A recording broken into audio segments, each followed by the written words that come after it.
Now, as you are getting ready to cut out your blanks, remember this is a 1-inch by 4-inch piece of 22 gauge brass. You're going to measure up 1/4 inch and then 3/4 inches on one end. And then on the other end, you'll do the opposite. It'll be 1/4 inch from this side and then 3/4 inches down from the top.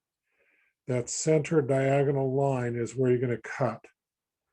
And make sure to draw your axis along the length of both pieces. And then once you cut that, you're going to also trim the ends so that the ends are at 90 degrees to the axis. This will help the ends of the spiculum come around and meet each other cleanly. Now, as we saw before, I started working with this one on number 4, and then worked to 3, 2, and then down to 1. And on 1, I have brought the wider end, which we developed first, to where it is now completely laying flat in the bottom. I've also pretty much done the same with the narrow end.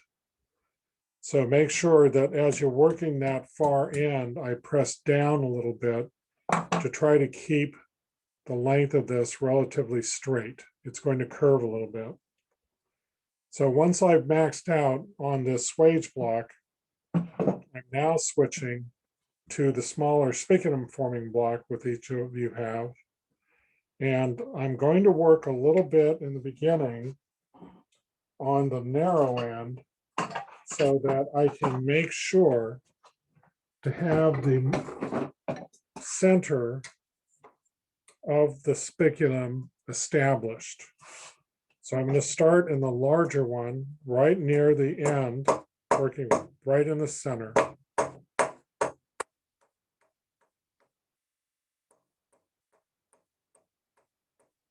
Again, I'm going to press down a little bit,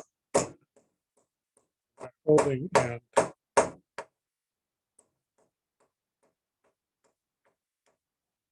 As you may recall, wherever the wider part of the pattern of the blank is, that's what has to evolve first. It has further to go. But we're getting to a point here, where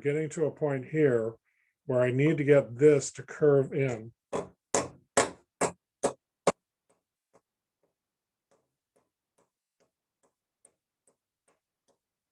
If we could anneal this, this would move much more easily. And remember that as this tends to twist, we want to make sure that we straighten this as we go. Use your pliers to hold one end, and it's usually not too difficult.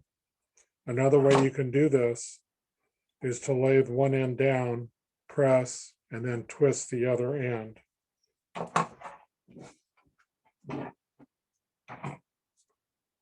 Now, if we could anneal this, this would be a lot simpler. Slow down. Really hit hard.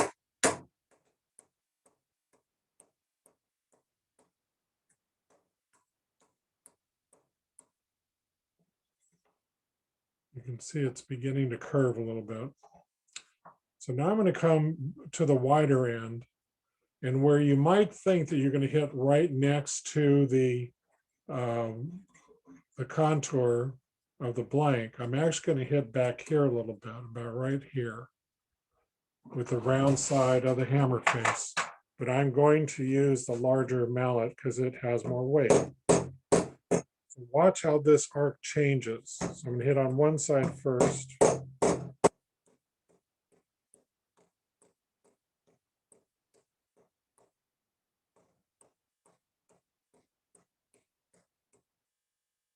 See, it's really beginning to come in. And then I'm going to reverse ends and complete that side. I'm tipping it slightly away from myself. I'll move to whichever furrow gives me the support I need. Now I'll work on the other side.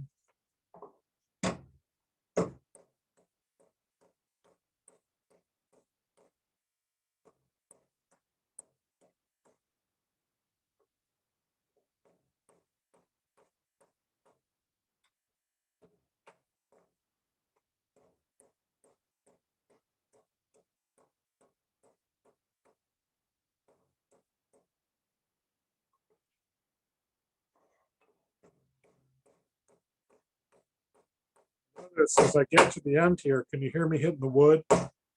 That's because this is so narrow and the furrow is so deep, the hammer is actually hitting the wood. So I go to the next smaller furrow.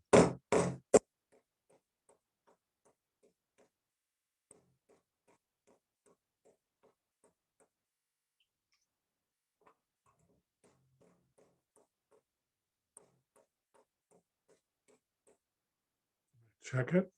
I want it to be essentially symmetrical cross section.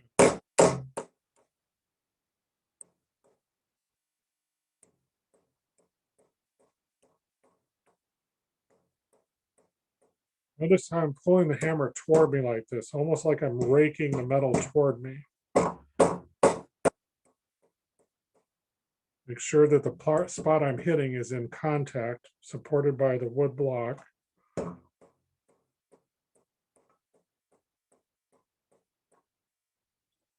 You can see it's really starting to form now. So I'm going to keep my eye on making sure that these places, some are in further, some are not. I'm going to really pay attention to that as I go.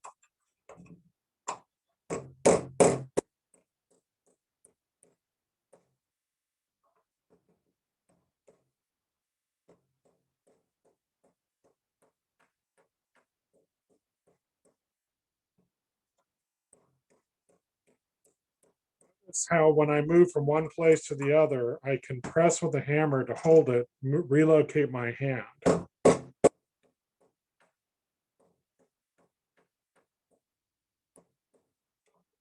Now you can see that the edges are starting to get closer and closer together. And as they get closer and closer together, now that I'm at that U, it's a little bit off, but not much. So that means this side needs to come in a little bit more. So I'm going to turn it up like this.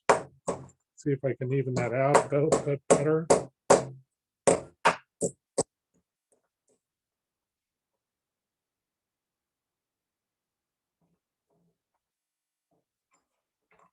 going to bring this one over a little bit.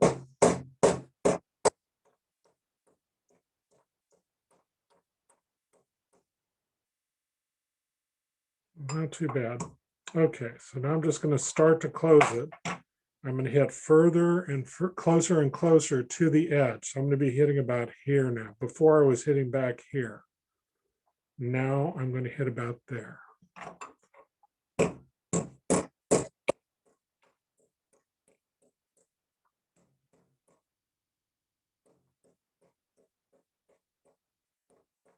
Be sure to work both sides.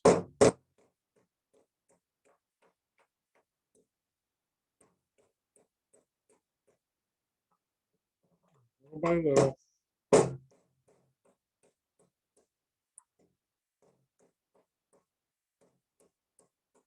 Now, sometimes it gets stuck a little bit. Just kind of give a little wiggle.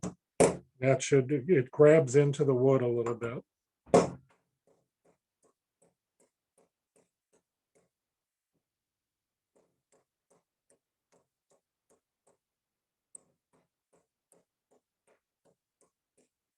Now, you may decide that you want to leave this open. That's up to you.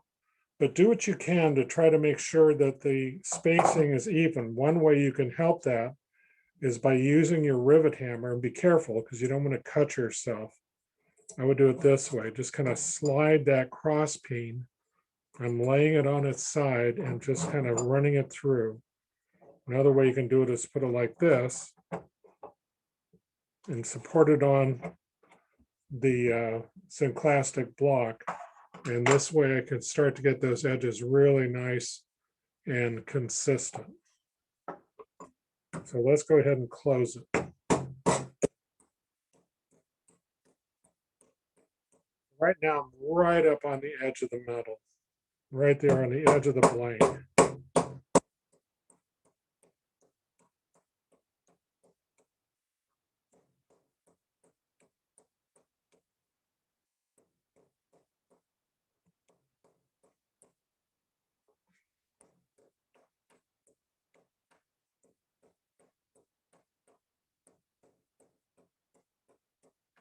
Right here, the hammer coming in contact with the wood, I know it's time to move to a smaller furrow.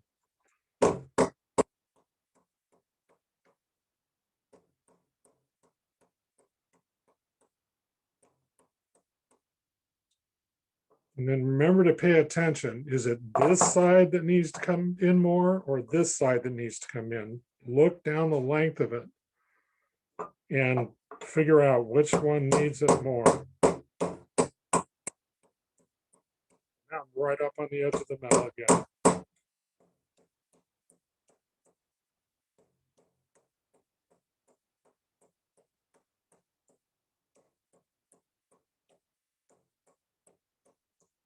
As this comes together, I want the wider areas to come together first.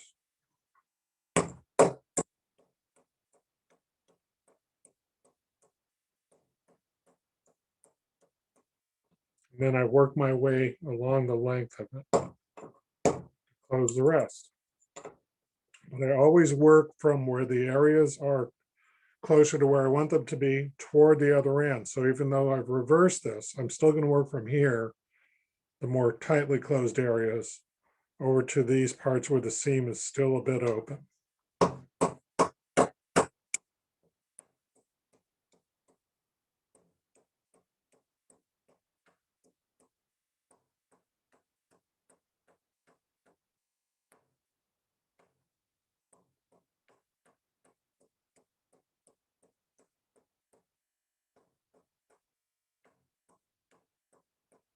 Now I can hear that the hammer, that this furrow is deep enough that I'm not quite contacting this the way I want to.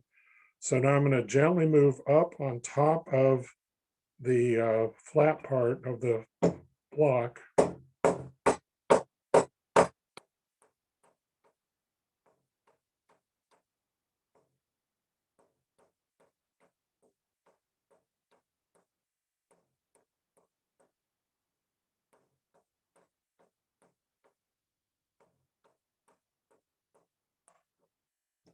See that I need a little more oomph. So I'm going to switch to the round flat face of the ball peen because I need more weight.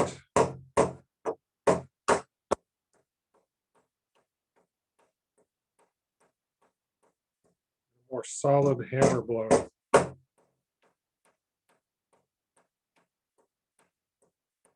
Careful not to tip the hammer because this will give you crescent marks on the metal surface. But look how the metal is closing.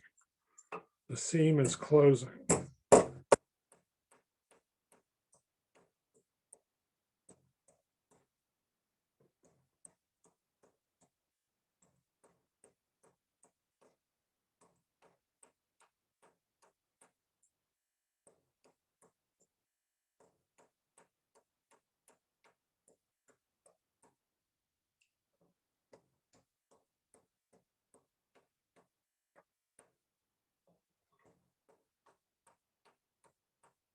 Let's narrow in. I'm coming back on top of the flat surface. And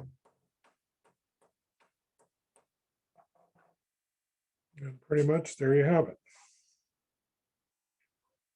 So you can see it's nice and straight. This is our goal. Of course, I've done this a few times. You'll be able to do this too. You may have to practice a few times. And also traditionally, it creates this teardrop shape. Generally, what we would normally do is solder this. And then if we want to be circular, we could accomplish that.